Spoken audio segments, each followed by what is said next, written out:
My name is Sandy, and I'm sorry, folks, if my storm caused you any big problems, but I know it did. Most people that know me call me the Barefoot Granny.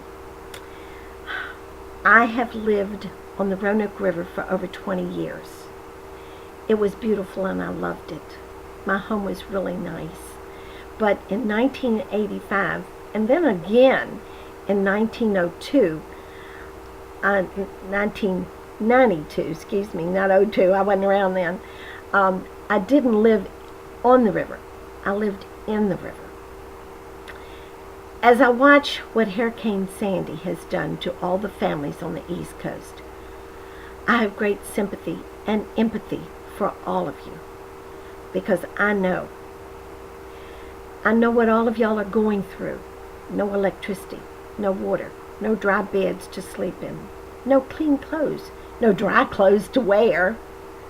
I could go on and on, because I've been there and I've done that.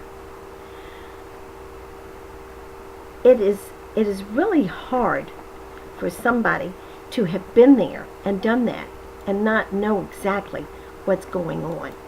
So I do know one thing. I had flood insurance, and many of you, I'm sure, don't or didn't.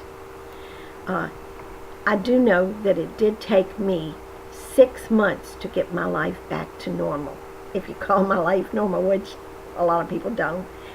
But those of you that can't even begin to imagine what you go through unless you've been there and done that. I did have flood insurance, but when I went to the insurance company the next morning after the flood, the woman at the office of my insurance office, she sat in her pristine desk and smiled up at me and said, very condescendingly, which I don't accept that very easy, "I'm sorry, ma'am, your insurance does not cover floods. You should have thought about that before." Duh.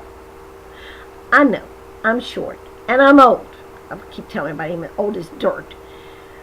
But you really don't want to make me mad, because I'm not one of the people that gets mad easy and nicely. Needless to say, I did have flood insurance, and I set that woman, that pristine, nice woman, in her desk. I set her straight. After that, she wasn't very nice to me.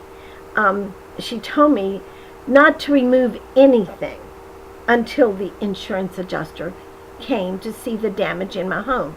But I'll tell you, it took him over 2 weeks, and I'm sure all of you people up the eastern coast that got hit by Sandy really had it much, much worse than that. I filed my loss with the insurance company, and I left the office. My basement had filled to the ceiling with muddy river water. The main floor had about 2 feet of muddy water, too. Later, I found maggots, those little creepy, crawling, nasty-looking things everywhere. Those were, I called them my visitors from the Roanoke River. They weren't invited either, neither was the river, but they all came. Right now, just look around yourself and think. Everything in your home is underwater.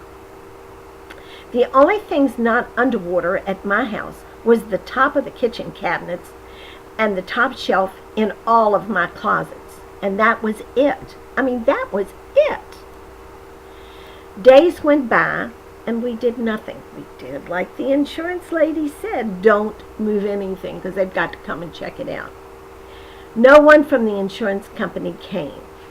We had to go to a motel, and we went for 3 nights. Then my money ran out, and we went back home to a really wet house, wet beds. My children, I still had 2 of them at home at that time. They went and stayed with friends, and they had to stay for weeks. Insurance or not, we had to begin cleaning out all that wet, muddy stuff. Okay, now, all of you who went through Sandy know exactly what I'm talking about. And any of you that have gone through any other bad storms know what I'm talking about. You have to first drain the water. out of your house, and the basement was filled. Then you throw out all the wet stuff. Duh, that's almost everything. Then you look at the carpet. You can't just cut carpet and pull it up. It's too heavy. It's full of muddy water. So we had to cut it in small strips and pieces and throw it out. And that's just one of the many things that you have to do when you're flooded and you're hit by a nasty storm like Sandy. And I'm sorry my name is Sandy, but that hit y'all. After about a week, on Sunday, it was really starting to wear me down. I was a nervous wreck. I had no home. Everything was a muck in my life. So I called my insurance agent. I got him on the phone at his home. I told him who I was, and he was very curt. And he informed me that he was dressed and ready to go to church. And he didn't have the time to talk to me, and I should get back to him at his office during the weekdays. I'll tell you something, that didn't sit very good with me at that moment, because I didn't have a nice church to go to or a nice place or anything to go to at that time. So I'm sorry, folks, but I lost it. I told him to go to his nice, clean, dry church and sit in his clean, dry clothes and sit at his pristine, dry church benches and to have a wonderful day on my money. Then, needless to say, I kind of hung up kind of loud, and I started to cry, which I did a lot at that time, and I'm sure if you were in a flood and you went through Sandy, you're still crying to this day at times. Okay, I'm a single mom with kids, still at home, going to school, etc. And I told you I had to farm out my kids because there was no dry place for them to stay. Okay, here's where the woman issue comes into being. One of my neighbors who had lived a block off of the river, I lived right on the river, they only got about 5 feet of water damage in their basement. They didn't get anything upstairs. They got all kinds of loans and grants, and they fixed up their home because they both had good jobs. And then I found out, because I was a single mom, I had children, and I only made $12,000 a year. I was not eligible for a loan or a grant or for anything. And the only collateral I had was very wet, damaged brick house. Who'd have thunk that bricks don't float? I didn't think about that when I bought the house. Okay. My insurance would only pay for damages after they were repaired. Duh! No one would repair the damages because I was a single mom, made hardly no money, so I had to pay them before they would even work on my house. I had to go to the bank and get 90-day notes. I had to pay up front to get the work done. And then I waited for weeks for the insurance company to come and inspect my home and inspect the things that were corrected and fixed.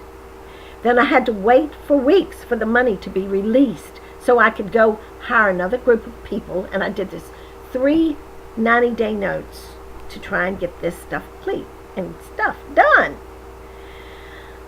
But then I found out that the loan company got into the picture because their name was on the check that the insurance company sent me. So here we go again. They sent somebody out. I guess you can call this is a lot of red tape. I'd like to say something else, but I better not on YouTube. All right.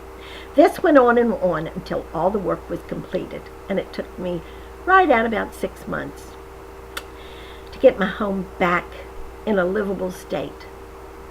But years for me to get through all of the red tape, taxes, bills, and etc. You guys haven't even seen all of that yet. I'm sorry. Maybe you have if you filed taxes already. I still keep looking for things that are gone that kind of went by the way of the river. I don't know, and I guess I'll do that forever. But then, 7 years later, it happened again. And they told me, oh, this is a 100-year flood. Somebody can't count. That's all I gotta say. Yes, I'm a little old woman with 4 kids, 17 grandkids now. And every night when I go to bed, I thank God for getting me and mine through another day. And every morning when I wake up, I look up and I say, okay, what's he gonna throw at me today? And I'm ready for it because I've been through a lot and I know what it's like, folks. Sandy was a horrible storm. I don't think my whole life, my 70-some years of living, there's been a hurricane named Sandy. But I did understand from my daughter-in-law, or stepdaughter, that they retired the name Sandy as a hurricane because it was so bad. I'm sorry, folks. I could have told you if the hurricane had my name, it was going to be the worst one you were going to ever see. But it's over. It's done with. And we're all strong. You can pick up the pieces and start over again. I did with 4 kids. And I know you can. Because we're strong. We're women. I close again with telling you, don't forget what my mama's always said. Every day is a good day when you wake up and you're looking down at the dirt instead of up through it. Thank you all. Come back. I'll try and get back more often. Leave me a message and tell me what you think. If you liked everything you saw or if you have any comments, I'd appreciate it. And if you go ahead and get on here and become a subscriber every time I'm on, sorry to say you'll see me. Goodbye. Have a nice season and smile. Bye-bye.